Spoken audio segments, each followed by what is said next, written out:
Welcome to Transform Now, the podcast brought to you by robotic process automation pioneer SS&C Blue Prism. Digital transformation has the potential to reshape the way companies service their customers, engage their employees, and manage their operations. Whether you're looking to develop strategies, tactics, or best practices to positively impact the future of work, or you're curious to see how other companies have successfully navigated their digital transformation programs, then this podcast is for you. We're here to help you transform now. Hello, everyone. I'm Michael Marchuk. Welcome to the Transform Now podcast. Our guest on this episode is returning for a second discussion. Maureen Burns, who's a partner at Bain & Company, where she's a leader in Bain's customer strategy and marketing practice. Maureen advises clients on a range of issues, including overall corporate strategy, customer experience transformation, leveraging digital channels to drive customer experience and improvement, and implementing the Net Promoter System. Since our last discussion, Maureen has co-authored a book with Fred Reichheld and Darnell on the Net Promoter System called Winning with Purpose.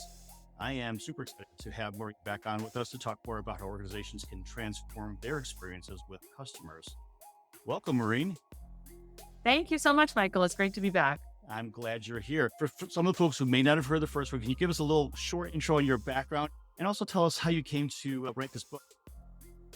Sure. So I've been at Bain almost 20 years and have had the privilege of working with financial services firms for most of that, and more recently across industries, doing a lot of work on customer experience. And so a lot of folks don't realize that my partner, Fred Reichheld, actually invented the Net Promoter Score and the Net Promoter System. And so have worked closely with Fred over many years on those topics with clients.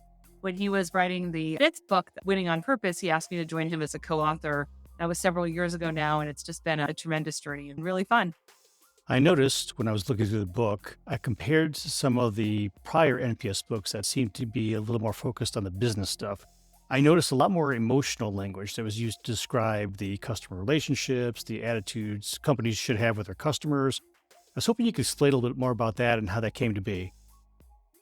Sure. And you're probably referring to the use of the term customer love, which a funny story. When Fred asked me to join him on the book, he said, I want to write a book about customer love. And I looked at him as if he were crazy. And I said, Fred, I work with large banks and financial institutions most of the time. I cannot imagine walking into these boardrooms and starting to talk about love. And he said, just hear me out. And then he went on to describe the fact that what he'd observed is that loyalty leaders really and truly enrich the lives of their customers and their employees and the broader communities. And the definition of love is actually caring so much about someone else that you want to make their lives better or enrich their lives. And he thought was, why don't we think about bringing that concept to the business world? And I love the concept, and I kind of intuitively knew it from working with companies that really had that as a part of their culture. But when we actually did the analysis and showed that NPS leaders, the companies that I would argue really do embrace customer love, outperform the market by more than 3-1. It was then that I said, this is a concept. This concept of love in business is something I really want to be a part of and that we should be bringing to the business world more broadly. That's very interesting to me because as I was reading through it, even just looking at the chapter headings themselves, there are quite a few emotive words that were used. So I thought that was really very interesting. But we know NPS stands for Net Promoter Score, but the book also describes how it can be shown as a Net Purpose Score. Can you tell us a little bit more about this subtle but profound change in the wording? Yeah, it really is based on the fact that if you think about Net Promoter, as each customer that you touch, are you enriching their life or are you making their life worse? And a promoter is someone you've enriched their life. A detractor is someone who you've denigrated their life in some way. And if you think about it, if you think the primary purpose of a company is enriching lives, then the Net Promoter Score really does measure how well you're living up to that purpose, how many lives you've enriched and how many lives you've diminished. And that's really how we think about that wording change. And Net Promoter is pretty well known and established now, so I don't think we're going to go holistically and change it. But it was interesting as we wrote the book, reflecting on the fact that it could have been called Net Purpose Score in many ways. So when you think about purpose, it's a little more in depth than simply describing a mission statement for a company, isn't it? Absolutely. I mean, I can't tell you how many companies I've walked in and they have a great purpose statement on the wall. But then when you actually look at how they behave and the decisions they make day to day, they're really not living their purpose. And I think that we have an example in the book of Enron. They had a beautiful purpose statement. We all know what happened there. What I've noticed is that companies that really live their purpose have the nice statement and sometimes don't even have the nice statement, actually. But what they do is they have a sense of why they exist. And that sense is grounded in the way that they enrich individuals' lives, enrich the lives of their customers, employees, their communities. And then they actually translate that into specific actions and behaviors and ways that people at all levels of the organization participate in the purpose. And that to me is the key. Some of the companies that I've seen that have invested this actually have run exercises where they have individual employees translate the company purpose to the role that they're in and how they serve that purpose. And I think that's how you go from a statement on a wall to a company that really lives its purpose every day, is by translating it into the individuals that make the company. I would think that would give the employees some ownership in that of that overall purpose, that they'd feel like they know how to contribute to it. Absolutely. And it also really helps with employee engagement, because one of the things we study a lot in trying to create great customer centric companies is how do you create great customer centric employees? And one of the things that we found is that from CEO to frontline, people are motivated by a sense of mission and purpose, and that they are doing something that contributes to the greater good of society. And so when you can take a frontline role and help people translate that into what they do day to day, that has a huge difference in how employees feel about their role and their job, and even just getting up and going to work in the morning. Such great insights there. One of the other things that really made me think was the way that you described customer satisfaction. People understand customer satisfaction, and we think that we want to have satisfied customers. But are we really content to just satisfy the customer? Can you explain a little bit more about that? Yeah, satisfied is an interesting word, right? Like it was just good enough, right? Or we talk about passives in the net promoter system. Those are the customers that are in the middle. They're like, I think of them as like the meh emoji. It wasn't bad. It wasn't good. It was fine. And that's what satisfied to me is. Do you want to live your life creating meh emojis? Like that's not what I think greatness is. And so to me, the net promoter score and the idea of aspiring to create promoter customers that love you so much, they want to come back to you more and tell their friends, that to me is the goal that I want to be living. And I think most leaders want to be living. Yeah, I would say that's same for sure. So we talked about this earlier about getting the average employee to understand the purpose behind their work. How do you get them to buy into this? I'm not just going to satisfy our customer. I want to go above and beyond. How do you bake that into the corporate culture? It's a great question. There's lots of different ways people do this. I think one of the most powerful tools we have is the Net Promoter System, which includes closed loop feedback and continuous improvement at the front line. And this works in human front lines. And I increasingly am seeing it work in what I call the digital front line, where we're using it for teams that are powering digital experiences. And the idea with that is you're getting voice of the customer. It's traditionally been survey based. I think increasingly we're using data to create predictive NPS scores and things like that. But you're getting data on how you're doing. And then I do think there is power in the voice of the customer itself and asking customers why they gave you scores and why they're doing certain things. And those teams and individuals getting that feedback is so powerful because it gives them a sense of the role that they play and what they can do individually to create better experiences. What we also do is we make sure that there's ways to escalate systematic issues or findings, and the best companies have ways to actually encourage employees at all levels to figure out ways to wow customers. So Chewy is a company that many have heard of, a great kind of retailer. They have a wow factory where they have a whole process and system for employees to try to elevate ideas for wows, and they have a budget for people to do wows. And so the companies that are really good at this are helping every individual employee figure out how to go above and beyond and encouraging it. And most of them that I think do it and really sustain it are using some kind of customer feedback system to help the employees really understand the impact they're having.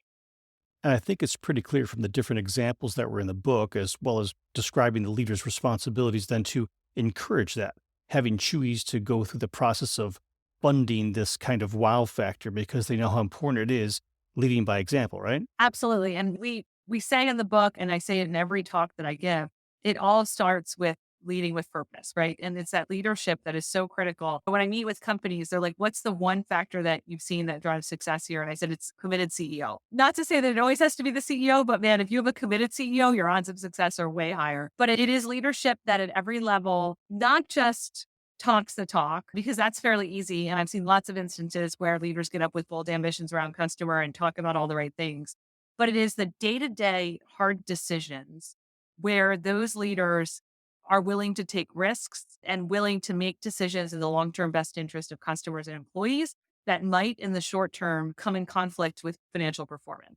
And what I've seen is that people that are able to break through have the conviction to believe that those short-term trade-offs will lead to the right financial outcomes over time. And we know from the data that they do. But in the moment, I understand it is challenging and hard to be leading a company with short-term financial pressures. But what I would say is the customer leaders are able to find a way to break through on enough of those decisions that they're on the right path. And I'm not a zealot here. There are times when everyone has to make the tough decisions, but I'd say the customer leaders distinguish themselves by being on the side of long-term customer and long-term profitability versus always having to make that short-term trade-off. So, how would an executive make the pitch back to the board or their investors that this is the right way of handling things?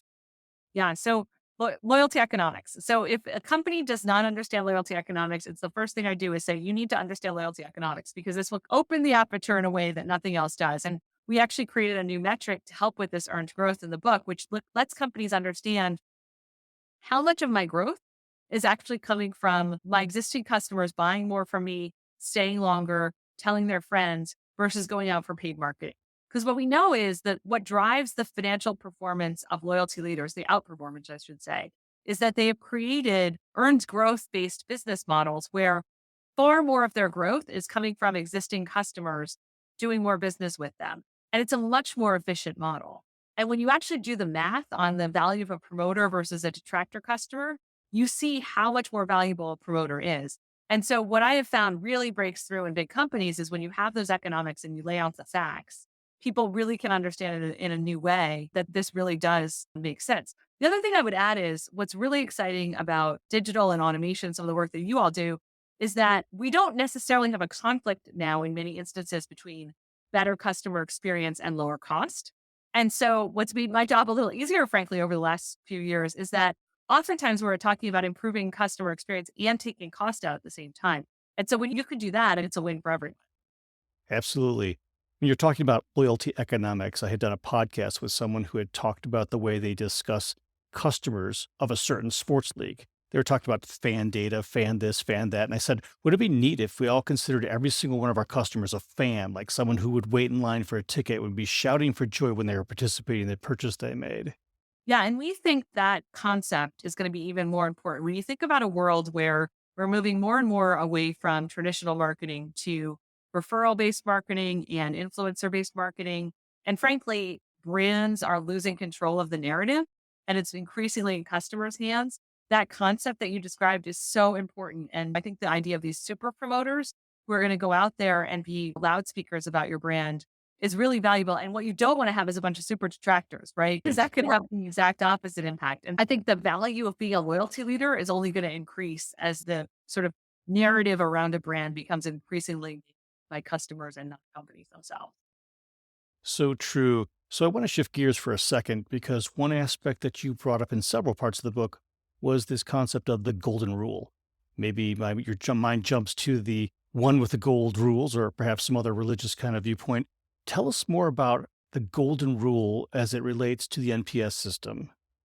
Yeah. The golden rule could be some people say treat others as you would want to be treated. We actually like to say treat others as you would want your friends or family to be treated because we think that we actually have a higher bar for that sometimes. And the idea is, as a leader, where do you make decisions? When you're making decisions, are you making a decision that you would want your friends or family to be a part of? So, for example, Discover does this really well. They have made decisions about their business, one of which was they brought in all of the debt collection in-house because they didn't like the way that their debt collectors were treating their customers. They said, I wouldn't want my friends or family to be treated that way. And so they decided to bring it in-house instead. And so it's that concept of the golden rule can really help power and frame some of these tough decisions that business leaders have to make. That's how we ended up with the NPS question, because it's would you recommend to a friend or colleague? And we found that when we did all the analysis of all the different questions you could ask, that had the highest correlation with actual economic and behavioral outcomes. And when you think about it, like we talked to a CEO who said, I recommended a resort in the Caribbean to my friends. And the entire time they were on vacation, I was stressed out because I wanted to make sure they had a really good time. And so it's this concept I think is really powerful. Yeah, I agree. Wow. So, thinking about the leaders who are hopefully adopting this golden rule, they tend to have a lot on their plates in terms of running their businesses. But as you've seen, the most successful business leaders tend to have a bunch of these core principles that they stand by. In the book, you described a number of them, Discover being one, Amazon being another. Can you describe some of the themes that you've noticed with companies who have these principles that are driving these very positive business cultures?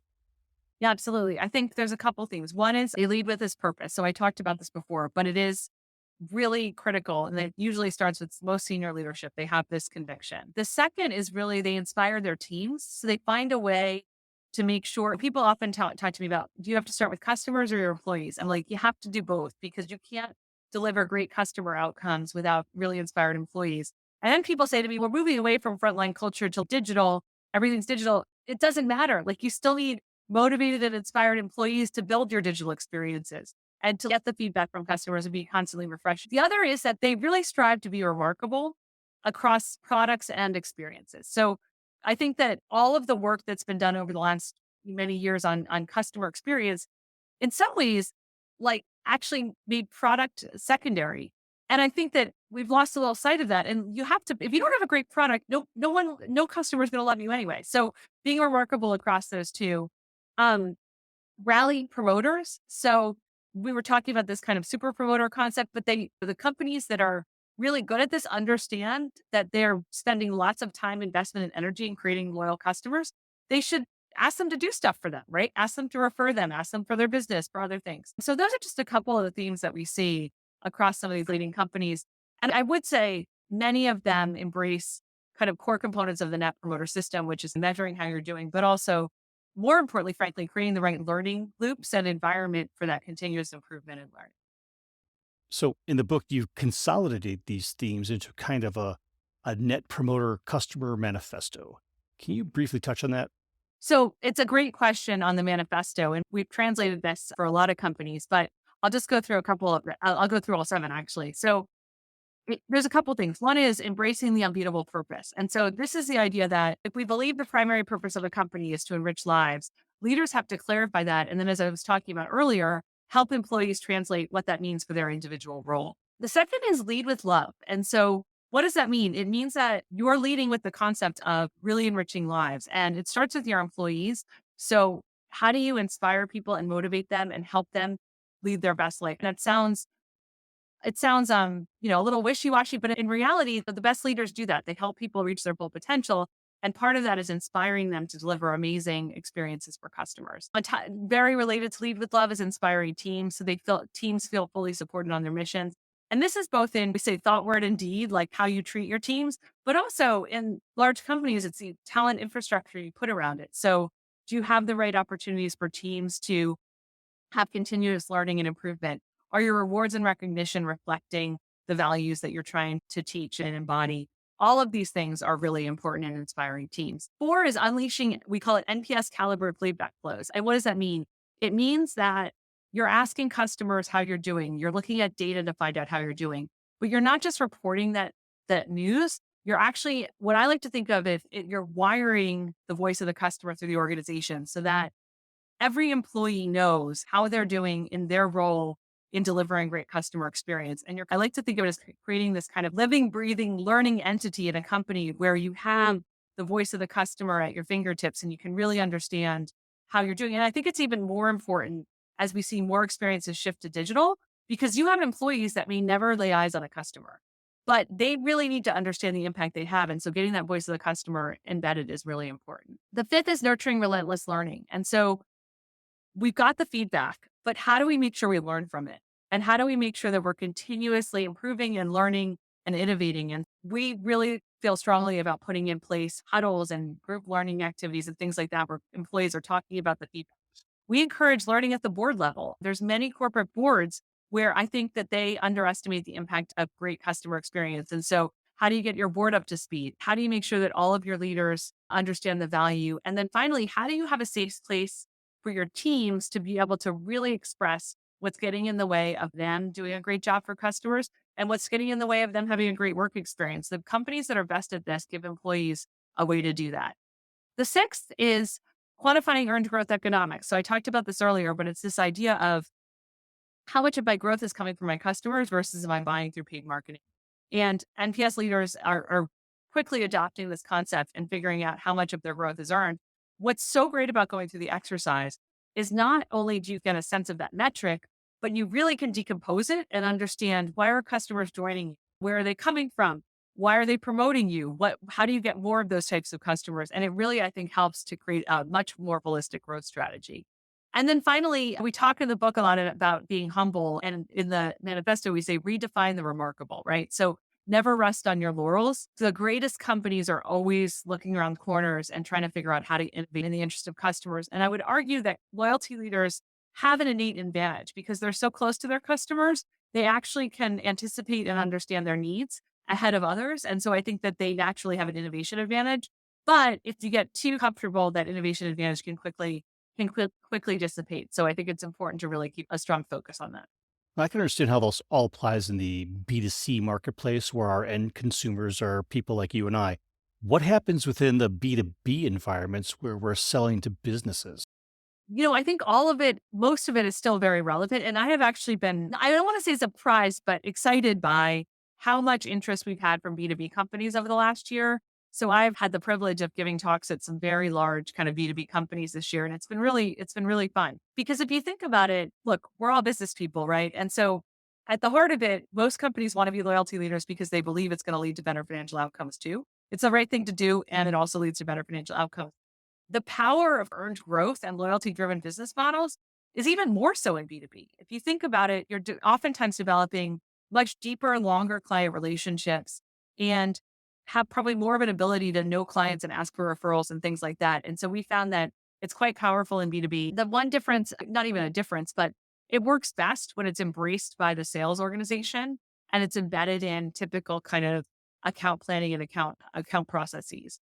And it does cause a little tension in really sales driven cultures because there are sometimes tensions between I need to get the next product in the door versus I need to know what's right for the customer. And I've actually seen some really impressive results when B2B companies really understand long-term loyalty economics and are able to take some pressure off the sales teams to think about the long-term client relationship versus the next quarter. Look, we're all running businesses and I understand there's always a tension there, but I think it's powerful when you can actually empower some of your sales teams to take a little bit of a longer term view because you believe it's economically the right thing to. I think about it, I think a lot of B2B companies create like customer success groups. And oftentimes it's because customers got sold something that they didn't really know how to fully take advantage of. And then this customer success group has to spend a heck of a lot of time to, what if we sold the right product to the client at the right time?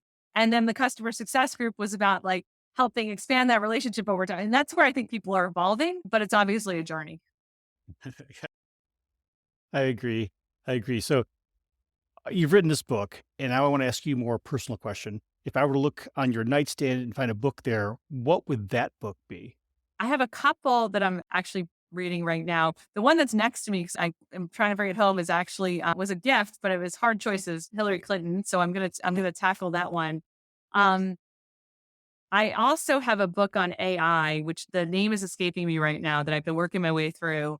I firmly believe that customer experience will be increasingly tied to machine learning, artificial intelligence. And so I am trying to get as smart as I can on these topics, despite the fact that I wasn't trained in them. And I also believe that we have this enormous opportunity, but risk that's facing business, which is that we can build these experiences solely based on kind of models and optimization of short-term ROI.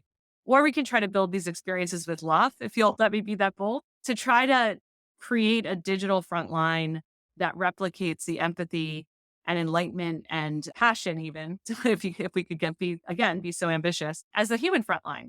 And so I'm as I work with large companies, I'm trying to bring that point of view and make sure as we're starting to do this, go on what I think is going to be one of the greatest transformations of our time, we do it in a way that enriches lives rather than diminishes them. That's an excellent way of putting it. And I've seen that with our teams where we obviously sell digital workers, robots, that augment human activities at our clients. But we feel the same way. This is about the human, not necessarily about the digital workers. It's about the work that the digital workers are doing to provide that support or care for the customers.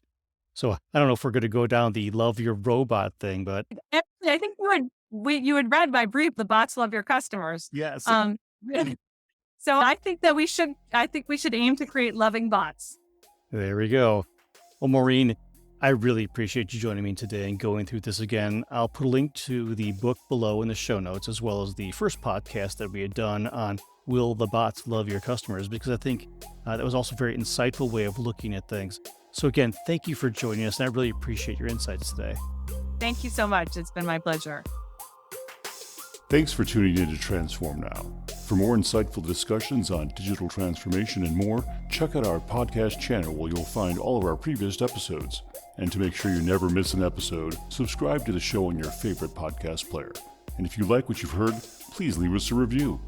For more information about digital transformation and the future of work, check out blueprism.com to learn how SS&C Blue Prism's digital workforce is enabling enterprise transformation now.